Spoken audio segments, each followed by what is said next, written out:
तो सबसे पहले सभी भाइयों को जय हिंद। में ट्विटर पे बहुत ज़्यादा मात्रा में ट्वीट किया था, फिर इसके बाद रिट्वीट भी किया था बहुत सारी, मतलब कम से कम 2-2.5 मिलियन के आसपास कम से कम हो गया।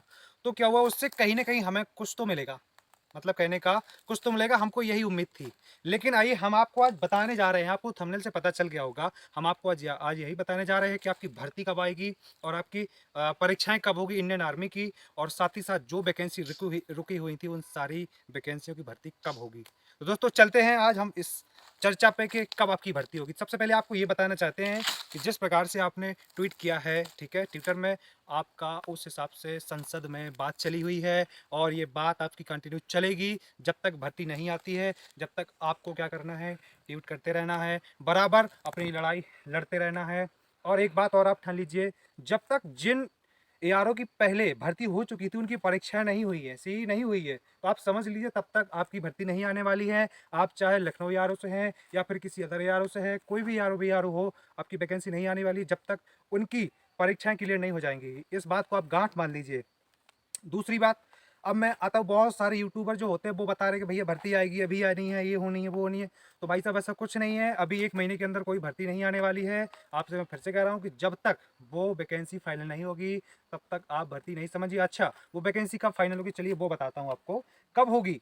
ये अपनी लास्ट फरवरी से लेके और मार्च के बीच में क्लोज हो जाएगी। जब तक, भगवान से दुआ यही करेंगे कि जब तक ये क्लोज हो जाए, और ऐसे ही हम तक जानकारी आ पा रही है कि लास्ट मार्च तक आपकी ये जो अभी जिनकी एग्जाम होने थे वो क्लोज हो जाएंगे, वो करवा दिए जाएंगे।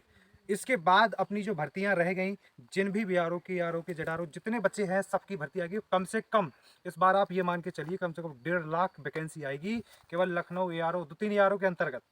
बहुत ज़्यादा वैकेंसी आएगी। पहले तो ऐसा होता है कि भैया एक एआरओ के अंतर, एक बीआरओ के अंतर्गत मुश्किल से 1000, 2000, 5000, 10,000, इससे ज़्यादा नहीं आती थी। लेकिन इस बार बहुत बम्पर वैकेंसी आने वाली है, इस बात को आप नोटिस कर लेना। अच्छा, अब आपको क्या है कि थोड़ा सा ये डाउट हो रहा है कि भैया बहुत सारे वीडियो हमने देखे हैं भाई, फेक भी हो सकता है, क्या हो सकता है। तो मैं आपको जो जानकारी दे रहा हूँ बिल्कुल सटीक दे रहा हूँ, सच्चे मन से और सही जानकारी दे रहा हूँ। आप अगर यकीन नहीं करते हैं तो कोई बात नहीं, लेकिन मैं आपको अभी बोले देता हूँ, जब वैकेंसी आएगी तब आपको खुद में खुद पता चल जाएगा। Okay, understand. इसके बाद मैं आपको बताने जा रहा हूँ कि भर्ती अभी आएगी, जब भी आएगी भर्ती, तो आप जो अभी रुक गए हैं, जो बैठ गए हैं, जो भी युवा, तो आपको रुकना नहीं है, बैठना नहीं है, थकना नहीं है। अगर आपने 2 साल 3 साल मेहनत की है तो थोड़ी सी और मेहनत और कर लो। हाँ, मैं ये चीज़ जानता हूँ कि भाई आपका बॉडी है, इंजन नहीं है, कोई लोहे की मशीन नहीं है जो आप बराबर रहते रहे। लेकिन फिर भी अगर आपको अपनी ज़िंदगी संवारनी है तो थोड़ा सा संघर्ष तो करना ही पड़ेगा, बस थोड़ा सा। दोस्तों आप हिम्मत नहीं हारना, मुश्किल से 2 से ढाई या 3 महीने के अंतर्गत आपका भी फाइनल आ जाएगा भैया कि आपकी जो है क्या होगी, वैकेंसी की डेट क्या होगी, आवेदन की तारीख क्या होगी, सारी चीज़ें आपकी जो है इसमें आ जाएंगी ऑफिशियल वेबसाइट में। इसके बाद आप, क्या है कि अपने भारत देश की स्थिति अभी बहुत ही नाजुक बनी हुई है।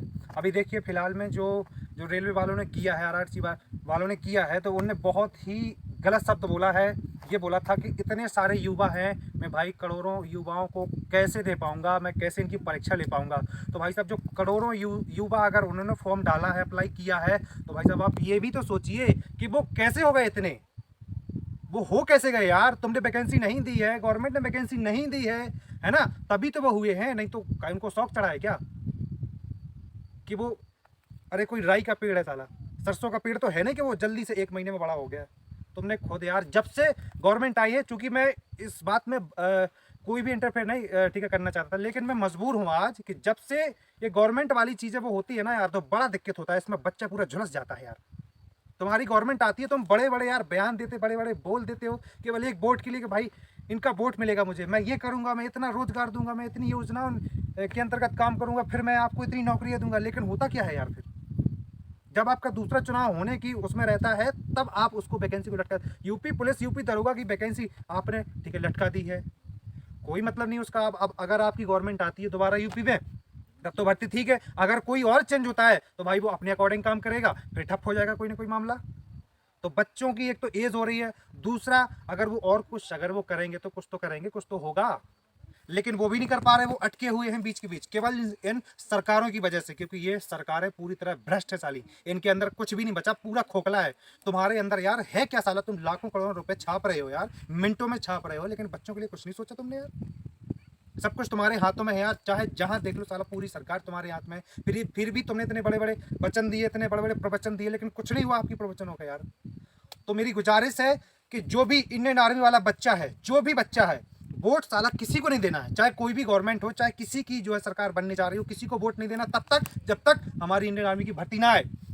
अभी जो हमने ट्वीट किया है, अगर इससे कोई फर्क पड़ता है तो ठीक है, अगर नहीं पड़ेगा फर्क तो अपन को वोट नहीं देना है जब तक कोई अपने हित में सही फैसला ना आ जाए। खास तौर से जो गवर्नमेंट अभी है उसको तो देना ही नहीं है। क्यों नहीं देना? क्योंकि उन्होंने किया क्या है यार हमारे लिए। सब बच्चे साले ओवर रेज होते चले जा रहे हैं, सबके सब मर रहे बच्चे। पता नहीं यार क्या हो रहा है क्या नहीं हो रहा है, तो यार कुछ तो समझो। गवर्नमेंट में एक और चीज होना चाहिए कि भाई साहब, कि अगर आपको चुनाव के टाइम पे, अगर आपको जैसे आप आते हैं बहुत बहुत भाषण देते हैं कि मैं ये करूंगा वो करूंगा, तो ये करने के बाद अगर आप नहीं करते आपकी गवर्नमेंट बनने के बाद, वोट देने के बाद, तो फिर आपको क्या करना चाहिए? उस कुर्सी से ना, मैं क्या बताऊं, हटा देना चाहिए। मैं ज्यादा आप शब्द नहीं बोलना चाहूंगा, यूट्यूब है, लेकिन मेरे मन में पता नहीं क्या क्या आ रहा है, ठीक है ना, तो उनको हटा देना चाहिए साला। उनको तो बढ़िया वो माला होती है ना, वो जानते हैं ना आप, वही वो पहनानी चाहिए। तो इस टाइप का इस देश का माहौल बना हुआ है कि यार तुमने वोट ले लिया, वोट लेने के बाद फिर तुम्हें परवाही नहीं कि साला हमको करना क्या है क्या नहीं करना है ना। तुम तो पैसे बढ़िया खा रहे हो, मस्त मजा ले रहे हो, तुम्हें क्या मतलब बच्चों के बारे में? बच्चों की जिंदगी खराब हो या है ना, कुछ भी खराब हो, उनकी एज का क्या हुआ, क्या कुछ नहीं यार, कुछ लड़के पागल हुए जा रहे हैं यार, लेकिन आपको कोई परवाही नहीं है साला। तो अगर ये मुहिम कामयाब नहीं होती है तो सभी दोस्तों से मेरा आग्रह है, जितने लड़के हैं सभी से मेरा विनम्र निवेदन है कि बेटा, अगर कोई आपकी बस्ती में आता है वोट मांगने के लिए, तो सबसे पहले अपना हक मांगना कि मेरा हक चाहिए, मुझे पहले मुझे इंडियन आर्मी की वैकेंसी चाहिए, भर्ती चाहिए, इसके बाद चाहे वोट नहीं, चाहे तो मेरी जान ले लो, मैं दे दूंगा जान, लेकिन पहले भर्ती आ जाए। इसके बाद जब तक साला कोई वोट नहीं डालेगा, अगर आपको वैकेंसी चाहिए तो, नहीं तो देना हो तो कोई, आपको जो करना है कर लीजिए, कोई दिक्कत नहीं। अगर आपको सच्चे मन से अगर वैकेंसी चाहिए, अगर आप चाहते हैं कि हम ज़्यादा परेशान ना हो, अब आप चाहते हैं कि हमारा भी सपना साकार हो जाए इंडियन आर्मी में, तो आपको कुछ ना कुछ तो करना ही पड़ेगा, क्योंकि सरकार तो सो रही है, सब सरकारें सो रही है, राज्य की सो रही है, केंद्र की भी सो रही है, सब सो रहे हैं, किसी को कोई परवाह नहीं भैया। तो वीडियो अच्छा लगता है तो प्लीज़ वीडियो को शेयर करो, जितना हो सकता है उतना शेयर करो। जय हिंद, जय भारत।